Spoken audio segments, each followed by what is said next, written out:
वजीर खजाना निर्मला सीतारमण आत्मनिर्भर पैकेज के 5वें और आखिरी इस्लाहात को लाई मंजर-ए-आम पर। मनरेगा, सेहत और तालीम, कारोबार, कंपनी कानून की खिलाफ वर्जी को जुर्म के दायरे से बाहर रखने, कारोबार को आसान बनाने, पब्लिक सेक्टर इंटरप्राइजेज और रियासती हुकूमतों से मुतालिक मसाइल पर दी तवज्जो। वजीर आजम नरेंद्र मोदी ने इन इस्लाहात का किया खैर मकदम।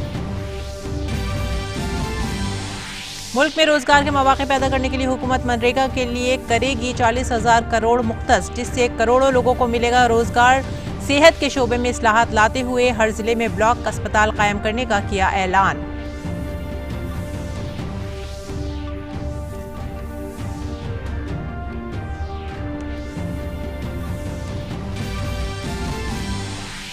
वजीर खजाना ने ऑनलाइन तालीम के फरोग के लिए कई इक़दामात का किया ऐलान। डिजिटल तालीम के लिए वजीर आजम ई विद्या प्रोग्राम का किया आगाज। पहली से लेकर 12वीं तक हर क्लास के लिए शुरू होंगे अलग अलग टीवी चैनल। सेहत पर होने वाले अखराजात में इजाफे का ऐलान। हर जिला और ब्लॉक सतह पर पब्लिक हेल्थ लेबोरेटरीज की जाएंगी क़याम। हुकूमत ने कारोबार करने में आसानी पैदा करने के लिए कई मुतादिद अहम ऐलानात किए। ईज ऑफ डूइंग बिजनेस को फ़रोग़ देने के लिए इंसॉल्वेंसी ज़ाब्ते को आसान बनाने का पेश किया खाका। कंपनी कानून की मामूली खिलाफ वर्जी को निकाला गया जुर्म के दायरे से बाहर।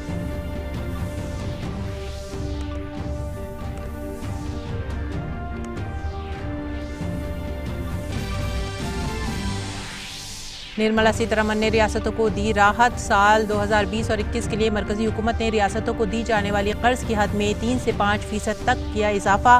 कहा, हुकूमत की पूरी तवज्जो मुतासरीन को है राहत पहुंचाना।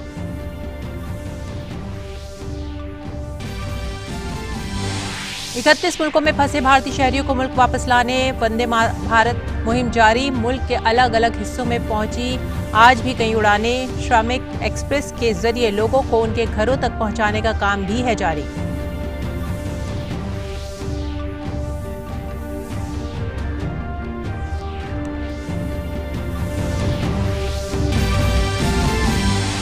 भारत में कोविड-19 के 53,946 केस आए मंजर-ए-आम पर। 2,872 हुई अमवात। 34,108 लोग हुए सेहतयाब। दुनिया भर में 40 लाख से ज्यादा लोग वायरस से मुतासिर। मरने वालों की तादाद हुई 3,12,000 के पार। आदाब नाजरीन, शाम 5 बजे की उर्दू खबरों में आप सभी का खैर मकदम है। नजर डालते हैं अहम खबरों की तफसीलात पर। वजीर खजाना निर्मला सीतारमण ने आज इक़्तिसादी पैकेज की 5वीं और आखिरी किस्त में भी इस्लाहात पर ही जोर दिया है। उन्होंने कहा है कि इस किस्त में मनरेगा, सेहत और तालीम, कारोबार, कंपनी कानून की खिलाफ वर्जी को जुर्म के दायरे से बाहर निकालने, कारोबार को आसान बनाने, पब्लिक सेक्टर इंटरप्राइजेज और रियासती हुकूमतों से मुतालिक वसाइल पर तवज्जो दी गई है। उन्होंने कहा कि कोविड-19 के दौरान कंपनी कानून के मुख्तलिफ इल्तिजामात के बोझ को कम करने के लिए कार्रवाई की गई। वजीर खजाना ने कहा कि बोर्ड की मीटिंग को ऑनलाइन करने की इजाजत भी दी गई है और कॉर्पोरेट इंतजामिया में बड़े इस्लाहात किए गए हैं। We've said companies could conduct their board meetings, their EGMs and AGMs virtually using technology through video conferences, and the latest order pertains to the fact that even rights issues can be done leveraging the strength of Digital India. This is a major step forward in corporate governance. So this is something which, because of the pandemic, the Corporate Affairs Ministry has been very proactive to engage with the companies and understand how best their problems could be sorted out. So that was a measure taken in such a context. वज़ीर ख़जाना निर्मला सीतारमण ने कहा कि सरकार ने वापस लौटने वाले गैर मुक़ीम मजदूरों के लिए रोजगार के मज़ीद मौक़े फराहम कराने के लिए मनरेगा मंसूबे को बजट के 61,000 करोड़ रुपए से ज़ायद 40,000 करोड़ रुपए मुख्तस किए हैं। A lot of workers are going back to their villages, and we've made provision so that they can also join in if they want to enroll in Manrega. So government will now allocate an additional 40,000 crores. This way we'll ensure that during the monsoon season, and since many of them have gone back to their villages, and if they enroll, they will get the jobs. Nirmala Sitharaman ने कहा कि कोविड-19 बहरान के वक्त में तिब्बी इस्लाहात में कई तारीखी इक़दामात किए गए हैं। उन्होंने बताया कि सेहत पर अवामी खर्च बढ़ेगा और देही और शहरी इलाकों में सेहत और फलाही मराकज़ के लिए ज़मीनी सतह पर तिब्बी इदारों में सरमायाकारी में इजाफा किया जाएगा। Health reforms and initiatives have been put in place. Public expenditure on health will be certainly increased. Investments at the grassroots level will be ramped up for health and wellness centers, both in the rural and urban areas. Remember that we had been talking about wellness centers so that they can be in tier 2 and tier 3 cities, and particularly giving focus in aspirational districts. So we will be ramping up all the wellness centers and health infrastructure. All districts will have an infectious diseases block in their hospitals. Nirmala Sitharaman ने मजीद कहा कि PME विद्या digital online तालीम के जरिए multi mode access के लिए एक programme फौरी तौर पर लॉन्च किया जाएगा। उन्होंने कहा कि इसके तहत सरफहरिस्त 100 यूनिवर्सिटियों को 30 मई तक खुदकार तरीके से ऑनलाइन तालीम शुरू करने की इजाज़त दी जाएगी। PME Vidya program for multi-mode access to digital online education will be launched immediately, and this will consist of Diksha, which gives a one nation, one digital platform facility, and this is for school education. One earmarked TV channel for each class from class 1 to 12. One earmarked TV channel per class, one channel will also be part of this. Then there will be extensive use of radio, community radio, and podcasts. So technology in a big way into education. Extensive use will be made of radio also. Special e-content for visually and hearing impaired children. This is going to be one of the very big step forward, and top 100 universities will be permitted and will be automatically allowed to start online courses, by 30th May 2020. वज़ीर ख़ज़ाना निर्मला सीतारमण ने जोर देते हुए कहा कि ease of doing business को फ़रोग़ देने के लिए हुकूमत ने 1 साल के लिए नई इंसॉल्वेंसी कार्रवाई को मुअत्तल कर दिया है। इंसॉल्वेंसी एंड बैंकरप्सी कोड के तहत कोविड-19 से मुताल्लिक़ कर्ज को डिफ़ॉल्ट के ज़ुमरे में नहीं डाला जाएगा। Debts related to COVID shall be excluded from default under the IBC. Then no fresh insolvency procedures or proceedings will be initiated up to 1 year. For MSMEs, a special insolvency framework will be notified under Section 240A of the IBC. The minimum threshold to initiate insolvency proceedings is now raised to 1 crore from 1 lakh, which will therefore insulate the MSMEs. This is a major step forward, and in all probability we will be going through an ordinance. Nirmala Sitharaman ने कहा कि हुकूमत ने company law को नज़रअंदाज करने के लिए इक़दाम किए हैं, जिसके तहत 7 कंपाउंडेबल जराइम को पूरी तरह से हटा दिया गया है और 5 को मुतबादिल ढांचे के तहत हल किया गया है। Is decriminalize most of the sections in Companies Act where you have violations which are technical and procedural nature. So we want to decriminalize all of them. Then compoundable offences where there are, they can now be tried under internal adjudicating mechanism, and this way, one, it becomes simpler, it can be sorted out at the local internal adjudicating mechanism route rather than go to the courts. वज़ीर ख़ज़ाना ने कहा कि ease of doing business के लिए मज़ीद अहम इस्लाहात किए गए हैं। इनमें भारतीय सरकारी कंपनियों के जरिए सिक्योरिटीज़ को बराह रास्त गैर मुल्की शोबे में सिक्योरिटीज़ की डायरेक्ट फहरिस्त शामिल है।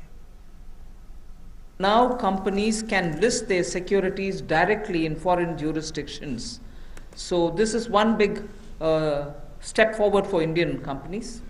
And then second, listings of non-convertible debentures on stock exchange will not be regarded as those companies as listed companies.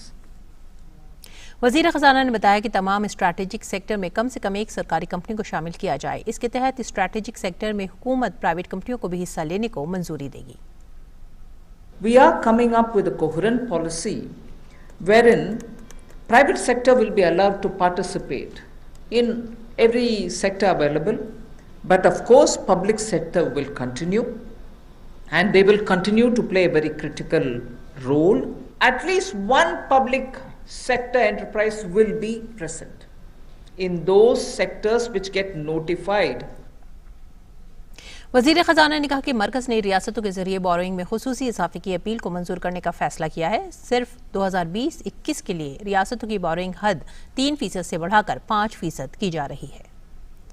Chief ministers have written to the Prime Minister, finance ministers have written to me saying please increase our borrowing limit.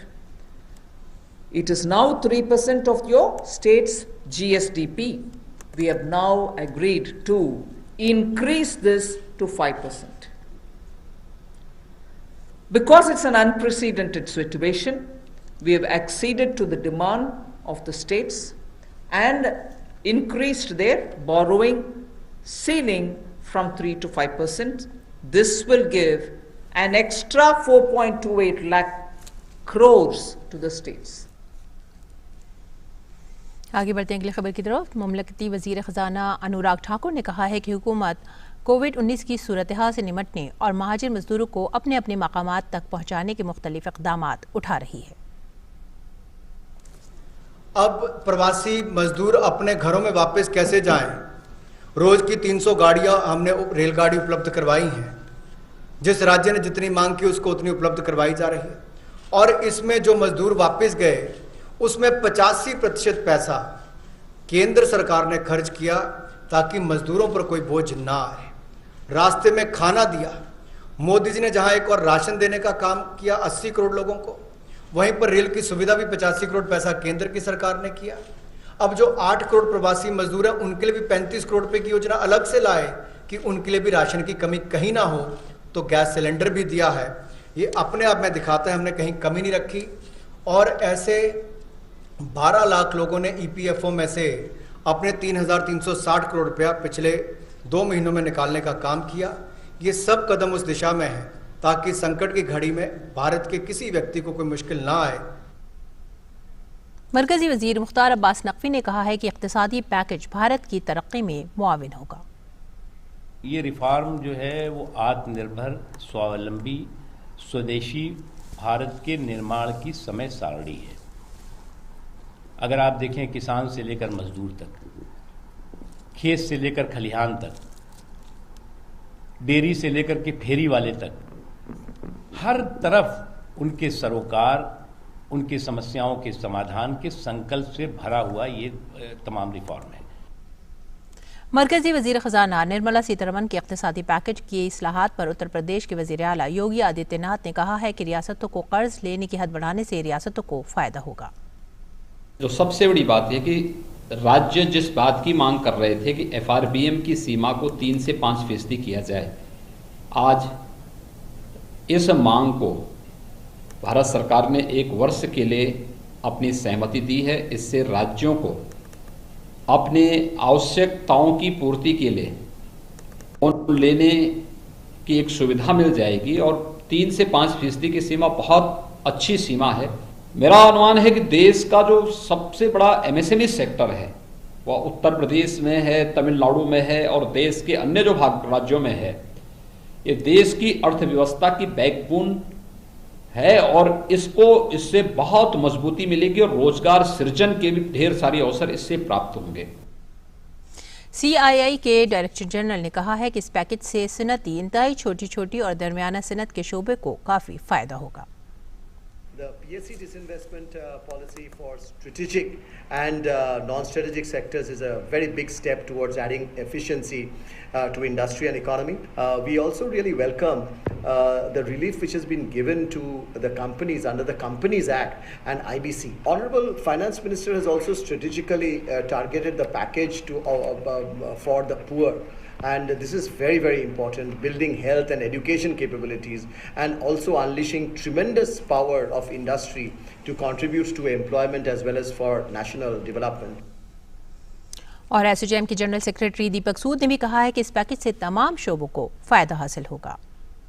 The closure of the 5th tranche announcement, I think it's a good detailing of the full impetus stimulus package of 20 lakh crores announced by the Prime Minister. This is taken care of various sectors, incentivizing the states, making finances available to them. Education sector has been taken care of.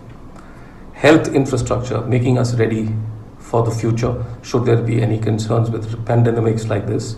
And the reform process linked with the stimulus package is something that is going to help us build capacity and future ready. South India chambers of commerce and industry के सदर are Ganpati ने भी इस इक़्तिसादी package में इस्लाहात का खैर मक़दम किया है। The fifth and final stimulus package announced by the Finance Minister has been transformational for quite a few sectors. The corporates have much to cheer about. The IBC has been amended, or at least it's proposed to be amended to give relief across a few sections, decriminalization of several acts, and much needed relief in listing of NCDs. The healthcare sector in India has been amongst the most neglected sectors, and this gets much needed focus with a great ground level rural thrust for the first time. मरकजी वज़ीर दाखिला अमित शाह ने tweet करते हुए कहा है कि वज़ीर आज़म नरेंद्र मोदी की क़यादत में कोविड-19 पर रोकथाम में हमने कई तरक्की याफ्ता ममालिक को पीछे छोड़ दिया है। उन्होंने मुस्तक़बिल में किसी भी वबा से निपटने की तैयारी के पेश नज़र भारत के सेहत के शोबे को मजबूत करने का अज़्म किया है।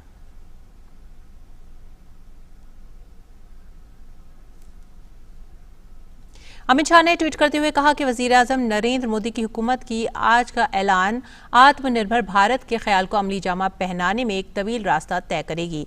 यह कदम सेहत, तालीम और तिजारती शोबे के लिए बड़ी तब्दीली साबित होगी जो करोड़ों गरीबों को रोजगार फराहम करेगा। मैं वज़ीर आज़म नरेंद्र मोदी और वज़ीर ख़जाना का शुक्रिया अदा करता हूँ। और रेलवे के वजीर पीयूष गोयल ने ट्वीट करके बताया कि वो मुल्क के हर जिले में श्रमिक स्पेशल ट्रेन चलाने के लिए तैयार हैं जहां के लोग किसी दूसरी रियासत में फंसे हुए हैं। वजीर रेल ने कहा कि इसके लिए जिलों के डीएम, कलेक्टर ऐसे अफराद के नाम और करीबी रेलवे स्टेशन की तफसील अपनी रियासत के नोडल ऑफिसर के जरिए रेलवे से मुश्तरक करें। उसके बाद रेलवे मुतालिका स्टेशन के लिए श्रमिक स्पेशल ट्रेन का इंतजाम करेगा। रेलवे अब तक 1150 श्रमिक स्पेशल ट्रेन चला चुका है और तकरीबन 15 लाख से ज्यादा अफराद को एक रियासत से दूसरी रियासत उनकी मंजिल तक पहुंचा चुका है। एक दिन कबल ही वजारत रेल की जानिब से रियासतों से कहा गया था कि रेलवे हर रोज 300 ट्रेन चला सकता है। इसके लिए रियासतों को अपनी जानिब से इजाजत देने की जरूरत है। लॉकडाउन में अपने घर से दूर फंसे शहरियों को घर वापस जाने की खुशी रेलवे खदमात शुरू होने से हासिल हो रही है। मुसाफिरों ने रेलवे की सहूलतों की सताइश की और रेलवे मुलाजमीन का शुक्रिया अदा किया। जब मैं न्यू दिल्ली रेलवे स्टेशन पर पहुंचा तो यहाँ का जो स्टाफ था, इतने स्टाफ थे और हर एक बंदे को 2 लाइन में सेपरेट किया था और दे वर वेरी कॉर्डियल और बहुत अच्छी तरह से उन्हें पेश आए। डिस्टेंस मेंटेन करने को बोल रहे थे, फ्रेंडली माहौल एक्सपेक्ट ही नहीं कर सकते थे on the part of northern railway staff. Plus when you come down to the cops, police वाले भी जो थे जो क्वारंटाइन वो जो चेक वगैरह कर रहे थे, they are also very helpful. तो इस तरह से 3 kudos to northern railway staff. I hope they maintain the same way, आगे चल के भी आगे के पैसेंजर को भी मदद होगी। एक मुसाफिर ने ट्रेन में साफ सफाई की भी तारीफ की, साथ ही कहा कि ट्रेन में सोशल डिस्टेंसिंग पर सही तरीके से अमल किया जा रहा है।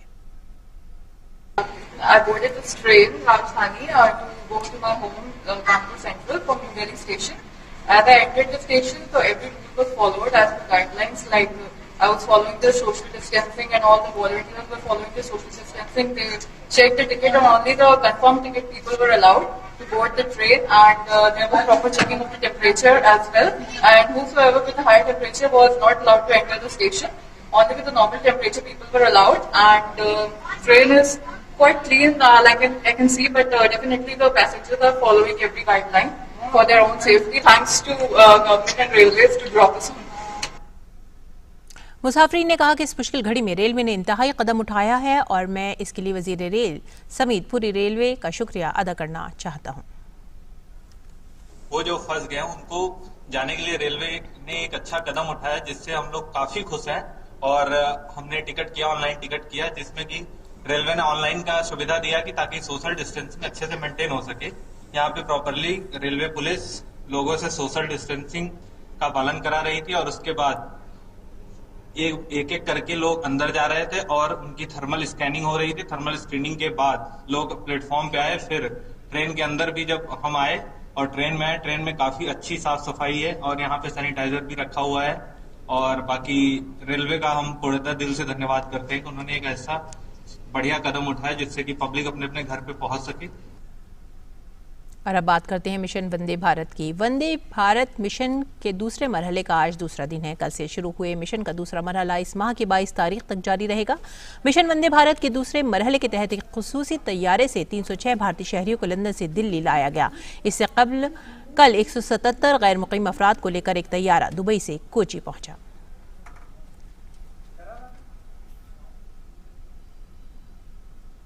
और मस्कत से फंसे भारतीय शहरियों को लेकर आज एक खुसूसी तैयारा त्रिवनंतपुरम पहुंचा है। इस तैयारे में मजदूर, हामिला खवातीन, बुजुर्ग और कई दीगर अफराद अपने कुंबे के साथ वतन वापस पहुंचे हैं। कोरोना की वजह से लॉकडाउन में फंसे लोगों को अब वापस लाया जा रहा है। इन अफराद को 14 रोज के लिए लाजमी क्वारंटाइन किया जा रहा है। रुद्रप्रयाग जिले के अगस्त्य वही डेवलपमेंट ब्लॉक के मदुला गांव के बाशिंदों ने कुछ अलग करने की ठान ली और खुद ही अपनी कोशिशों से गांव में क्वारंटीन सेंटर बनाया है, जिसमें तमाम सहूलियात का इंतजाम किया गया है। गांव के लोगों ने आपसी ताउन से गांव में 3 क्वारंटाइन सेंटर बना दिए हैं, जिनमें रेड और ग्रीन जोन से आने वाले गैर मुकीम अफराद को अलग अलग रखा जाएगा। क्वारंटाइन ज़ाब्तों की खिलाफ वर्जी करने वालों पर नजर रखने के लिए CCTV कैमरे भी लगाए गए हैं।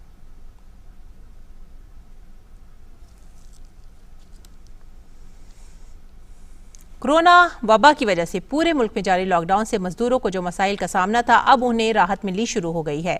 अब मजदूर तबके के मसाइल के पेश नज़र मरकज और रियासती हुकूमतों ने सिनत चलाने की इजाज़त दे दी है, जिससे मजदूर तबके को रोजगार मिल गया है।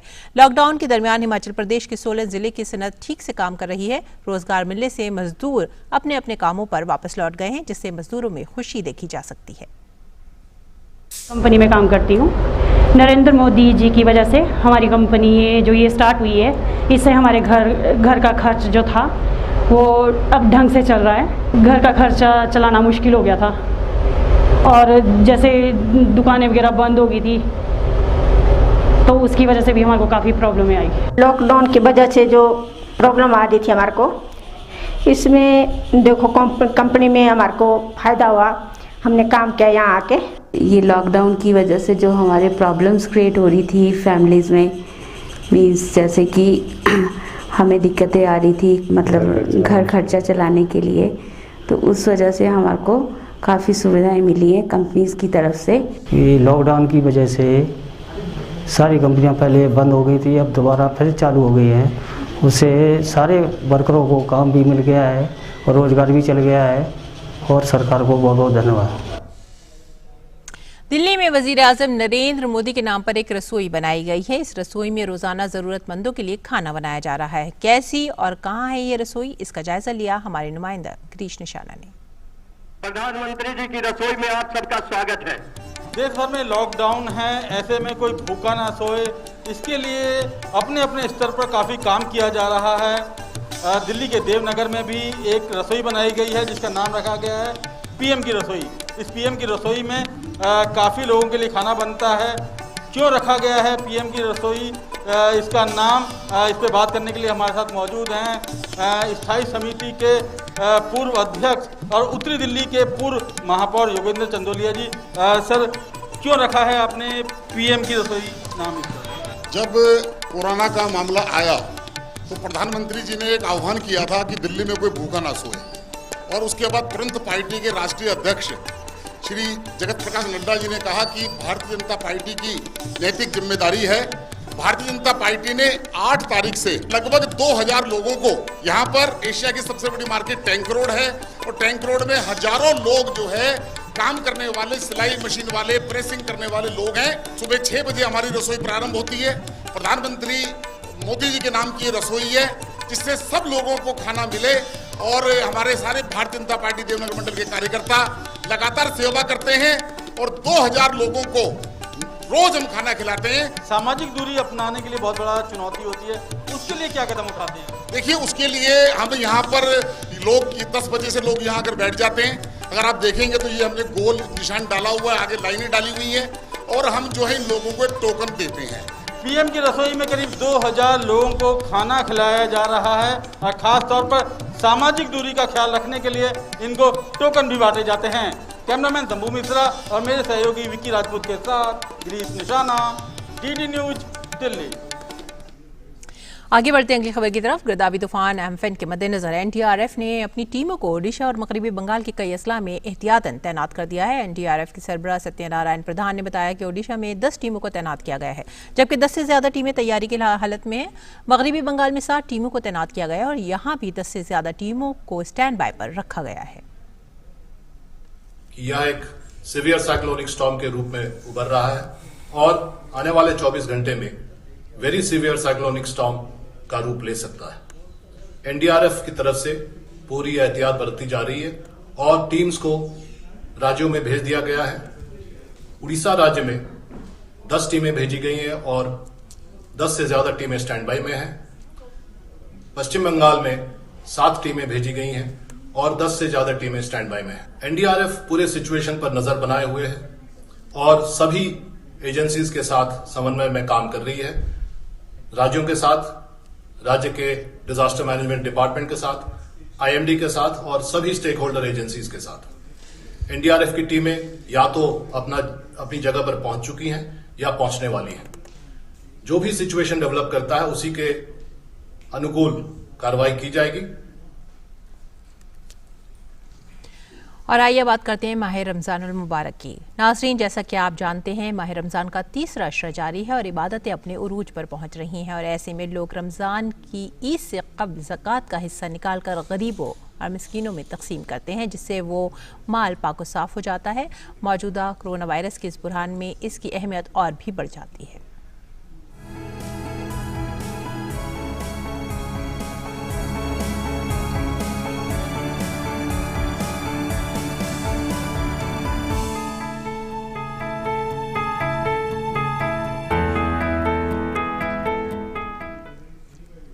ज़कात के एक माना पाकी और सफाई के भी हैं।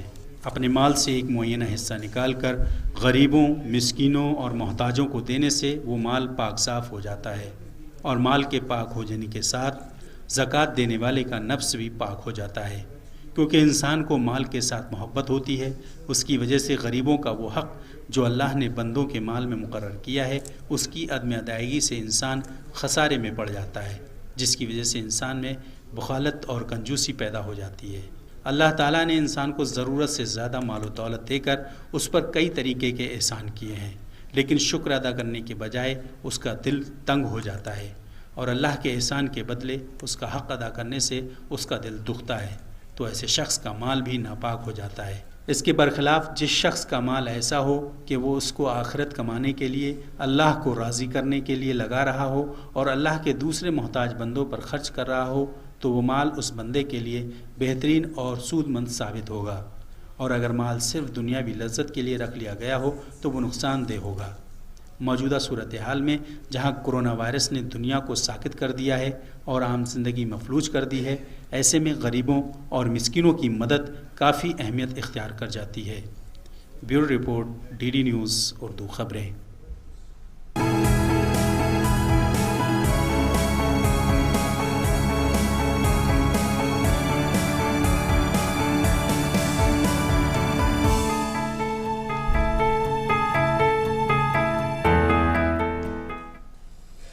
रमज़ान में गरीबों और मिस्कीनों की मदद के इस खास पैगाम के साथ ही अब वक्त हो गया है आपसे विदा लेने का। हमारी पूरी टीम को दीजिए इजाज़त। आदाब।